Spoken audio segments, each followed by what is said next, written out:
এই জন্য অন্তর্বর্তীকালীন সরকারের কাছে আবেদন করব, তারা যেন 15 বছরের ফ্যাসিস্টদের বর্তমান যারা এই সমস্ত গোষ্ঠী রয়েছে তাদেরকে সর্বোত্তকভাবে তাদের শাস্তির আনা হোক।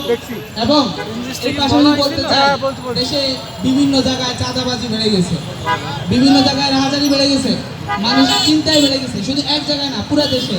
এমনকি দর্শনের ঘটনা দিন দিন বাড়তেছে, কারণ পুরো দেশ আজকে কোনো ধরনের আইন শৃঙ্খলা রক্ষা পায়নি, তাদের স্ট্রিক্টলি তাদের কোনো অবস্থান নেই, পুরো দেশ যেন ছন্ন হারা হয়ে গেছে। সুতরাং আমরা অন্তর্বর্তীকালীন সরকারের কাছে আবেদন করব যাতে এই সমস্ত বিশৃঙ্খলার বিরুদ্ধে তারা কঠোর অবস্থান নেয়। আরেকটা ঘটনা বলি, ধর্মীয় উস্কানিমূলক পরিস্থিতি দেশে সৃষ্টি করতেছে। আপনারা জানেন কিছুদিন যাবৎ এইসব বিষয় নিয়ে মিডিয়া বিভিন্ন জায়গায় কঠিন বড় বড় আন্দোলন হচ্ছে। এইসব ধর্মীয় উস্কানির মাধ্যমেও শুধু আমাদের আইন শৃঙ্খলা না, প্রত্যেক